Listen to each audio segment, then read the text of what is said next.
Halo guys, welcome back to my channel. Kali ini gue datang dengan video terbaru. Oke teman-teman, jadi di video kali ini kita akan ngebahas iOS yang terbaru, baru update, yaitu iOS 26.4.1 teman-temannya.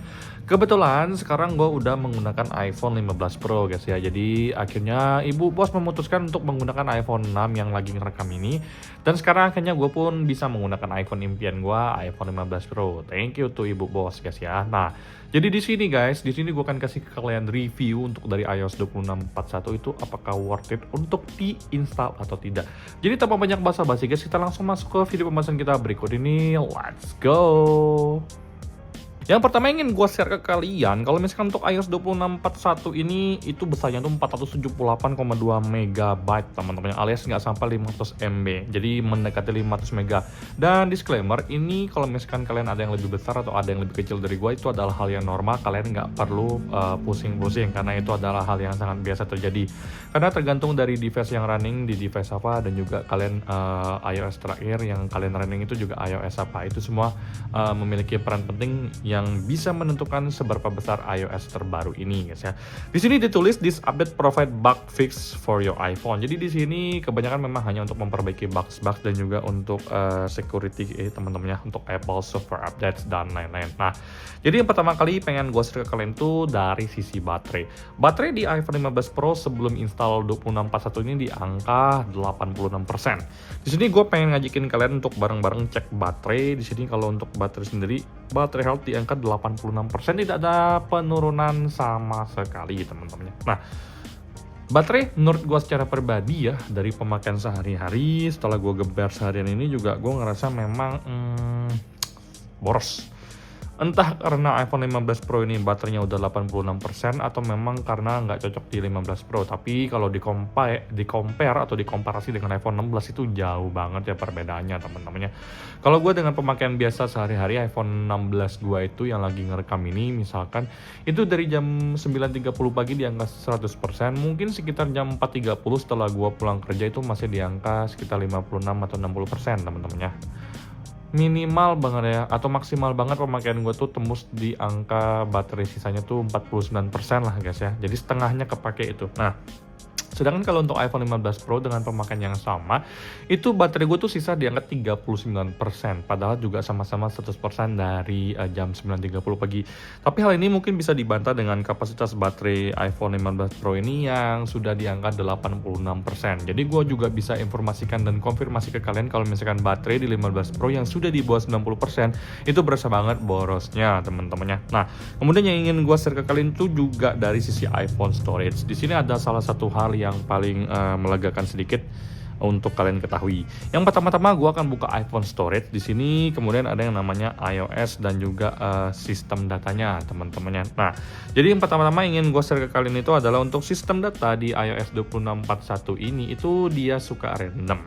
Kemarin setelah gue install, sistem datanya di angka 8, sekian giga teman-temannya. Yang sebelumnya di iOS 26.4.1, di iOS 26.4 itu sistem datanya di angka 11 giga. Sekarang di 26.4.1 di angka 12,2 giga. Kadang-kadang dia suka random berubah jadi 8 giga doang teman-teman. Jadi gue bisa bilang sebenarnya kalau untuk average atau nilai rata-rata dari sistem data ini kan itu fleksibel ya, atau dia suka berubah-ubah. Tapi gue bisa simpulkan bahwa nilai rata-rata sistem datanya tuh di angka 9 gigaan atau 10 giga, lebih rendah daripada iOS 26.4 yang sebelumnya teman-temannya. Nah, kemudian di sini guys, gue pengen ngajakin kalian untuk ngelihat yang namanya skor di Antutu benchmark gue guys ya. Jadi di sini kalau misalkan kita buka Antutu, di sini gue udah ngetes skornya di angka 1.483.760. Nah, di sini kalau misalkan kita buka ke bagian ranking teman-temannya, kita bisa mendapatkan nilai iPhone 15 Pro kita itu ternyata peringkatnya mengejutkan juga teman-temannya. Nah, dari rataan Antutu benchmark, kalau untuk iPhone 15 Pro sendiri itu ada di angka 1.466.687 untuk nilai rata-rata seluruh device 15 Pro. Tapi punya gue naik sedikit di angka 1.483.760 guys ya. Kalau untuk dari performa, gue bisa bilang sebenarnya tidak ada permasalahan sama sekali teman-temannya. Gue ngerasa kalau untuk performa di 15 Pro ini relatif aman-aman aja, tidak ada permasalahan dan gue tetap enjoy.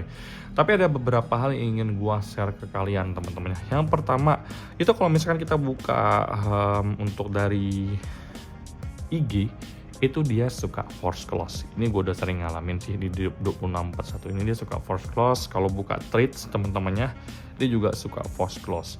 Jadi yang paling gue bisa kasih tau ke kalian itu adalah misalkan kalian baru kelar selesai main HP dalam keadaan mati, kalian nyalain, kalian buka, kemudian kalian buka trade, dia suka force close tiba-tiba. Itu entah IG entah trade sama-sama sering kejadian teman-temannya. Dalam satu hari ada aja minimal sekali gue ngalamin hal tersebut teman-temannya. Nah, kemudian untuk dari aplikasi Telkomsel di sini gue bisa konfirmasi ke kalian kalau aplikasi Telkomsel ini sedikit lemot teman-temannya. Itu yang bisa gue share ke kalian. Kalau misalkan di 26.4 itu enak banget sih, tapi di 26.41 tuh gue ngerasa memang sedikit lemot untuk UI-nya. Kalau untuk digeser-geser dan di slide itu memang agak sedikit kurang nyaman. Itu yang gue rasakan karena gue tipikal orang yang sedikit perfeksionis teman-temannya. Nah, di sini gue pengen share ke kalian beberapa bugs yang mungkin akan sangat mengganggu dan gue udah ngerasa di iPhone 15 Pro ini teman-teman.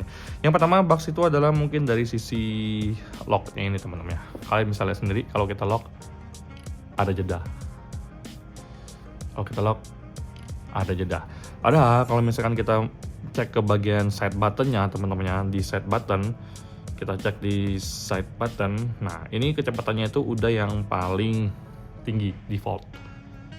Gue ngerasa kayak iPhone 6 gue bahkan itu lebih kencang ya kalau untuk dari lock buttonnya ini. Gue nyalakan dulu iPhone 6 gue, jadi memang sedikit mengganggu gue secara pribadi. Secara pas gue pakai iPhone 16 ini dicetakin langsung cetek, dia langsung responsif, langsung mati. Tapi ini entah kenapa iPhone 15 Pro gue tuh kayak tuh, ini gue pencet nih ya, itu ada sekitar 1 detik lah, hampir 1 detik iPhone 15 Pro gue ini baru lock screen-nya dipencet seperti ini. Ini gue nggak tahu, tapi gue ngerasa kayak nggak responsif sama sekali, dan ini lumayan mengganggu buat gue secara pribadi kalau misalkan kita compare dengan iPhone 6 gue ini teman-temannya. Kalian bayangin guys, ini gue masuk nih, kita sama-sama adu di sini. iPhone 6 gue itu ketutup lebih dulu daripada iPhone 15 Pro. Kalian bayangin aja guys, itu adalah sebuah hal yang memang tidak sangat terlalu penting untuk kalian ketahui, tapi bagi gue secara pribadi sangat-sangat mengganggu. Karena gue udah terbiasa dengan lock screen yang dipencet langsung smooth banget teman-temannya. Nah, selanjutnya yang pengen gue share ke kalian bugs-nya itu adalah dari sisi DM Instagram. DM Instagram ini kalau misalkan dia udah masuk, dia masuk ada DM nih guys ya, misalkan ada DM masuk, kita kan dia pasti kayak belum kebaca itu tulisannya bot. Setelah kalian baca pun dia tulisannya masih tetap bot kayak belum kebaca gitu. Jadi kalau misalkan kalian seperti ini, kalian harus naikin ke atas dulu baru dia ke reset bahwa itu udah kebaca. Kalau nggak kalian gituin teman-temannya, dia tuh akan seperti kayak nggak dibaca sama sekali padahal kita udah baca. Menurut gue itu annoying sih secara pribadi, itu yang harus gue share ke kalian teman-teman. Kalau misalkan gue harus jujur, karena memang gue harus memberikan kalian apa adanya tentang iOS terbaru di iPhone 15 Pro ini teman-temannya. Kemudian selanjutnya yang nggak gue suka juga itu adalah dari sisi auto brightness. Ini kacau sih guys. Jadi entah kenapa auto brightness itu kalau misalkan kita klik di auto brightness, kita buka seperti ini, kemudian kalau misalkan kita nyalakan, ini kan udah nyala nih, gue matikan, gue nyalakan lagi, jadi seperti ini guys. Ini misalnya nggak gue pakai nih, gue taruh gini, gue ngobrol sama orang, kemudian hahaha, gue ambil HP gue, dia redup guys. Keseringan banget redup, terutama di siang hari. Yang sebenarnya seperti ini udah terang, tiba-tiba dia suka redup guys. Tapi kalau misalkan auto brightness-nya kalian matiin, dia nggak berefek sama sekali. Artinya dia tetap terang-terang aja sesuai dengan yang kita tentukan seperti ini. Walaupun cahaya udah terang seperti ini, kalau misalkan gue tutup seperti ini guys, dalam jangka waktu beberapa lama, kemudian di saat udah ngobrol, kalian naikin HP-nya, kalian buka, dia redup. Itu menurut gue secara pribadi mengganggu banget ya, karena gue ngerasa kenapa sih auto brightness ini kayak nggak responsif banget atau nggak sesuai dengan yang gue harapkan teman-temannya. Sedangkan kadang-kadang kan kita kan lagi ngobrol, tiba-tiba pas buka HP dia tiba-tiba udah redup gelap, kenapa? Nah itu menurut gue secara pribadi lumayan mengganggu untuk gue teman-temannya. Nah sisanya menurut gue secara pribadi itu aman-aman aja, tidak ada permasalahan sama sekali. Tapi gue bisa bilang ke kalian untuk iOS 26.41 kalau nggak penting nggak usah diupdate teman-temannya, karena gue ngerasa di 15 Pro ini jadi sangat-sangat menurun ya performa dari iPhone gue ini guys ya.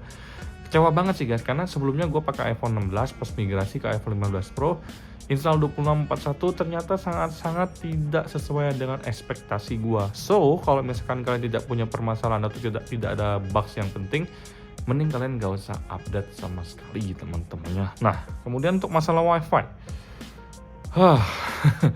Masalah WiFi menurut gue secara pribadi ini sama sekali belum kelar teman-temannya. Suka hilang, suka nyala tiba-tiba, itu juga gue rasakan. AirDrop, sumpah gue sampai harus matiin iPhone 15 Pro gue ini biar bisa ngirim ke iPhone 8 gue guys ya. Jadi untuk AirDrop di iPhone 15 Pro ini juga kacau balau. Jadi kalau kalian nanya ke gue bisa bilang minusnya ya atau bugs yang terjadi di 15 Pro gue ini mungkin dari sisi set buttonnya nih yang tidak responsif sama sekali, ada jeda, gue keganggu banget. AirDropnya nggak terlalu lancar teman-teman, kadang-kadang dia suka fail, kemudian untuk wifi-nya suka mati hidup. Force close di aplikasi Instagram dan Thread yang paling sering gue temui teman-temannya. Kemudian untuk baterainya, walaupun 100% kapasitas baterai di 15 Pro, gue tetap yakin baterainya lebih boros di iOS 26.41 ini teman-temannya. Jadi dengan berat hati gue bisa konfirmasi ke kalian kalau iPhone 15 Pro gue ini tidak cocok di iOS 26.41. Jadi rekomendasi gue ke kalian sedikit banyaknya adalah kalau nggak penting nggak usah kalian update sama sekali teman-temannya. Oke, sekian yang bisa gue share ke kalian tentang informasi review dari 26.41 ini. Tapi kalau untuk dari segala macam fungsi dan fitur-fitur yang ada di 15 Pro, semuanya berjalan dengan lancar tanpa ada permasalahan teman-temannya. Sampai jumpa di video selanjutnya. Semoga kalian semua mendapatkan sedikit manfaat dari video gue yang sederhana ini teman-temannya. Bye bye guys.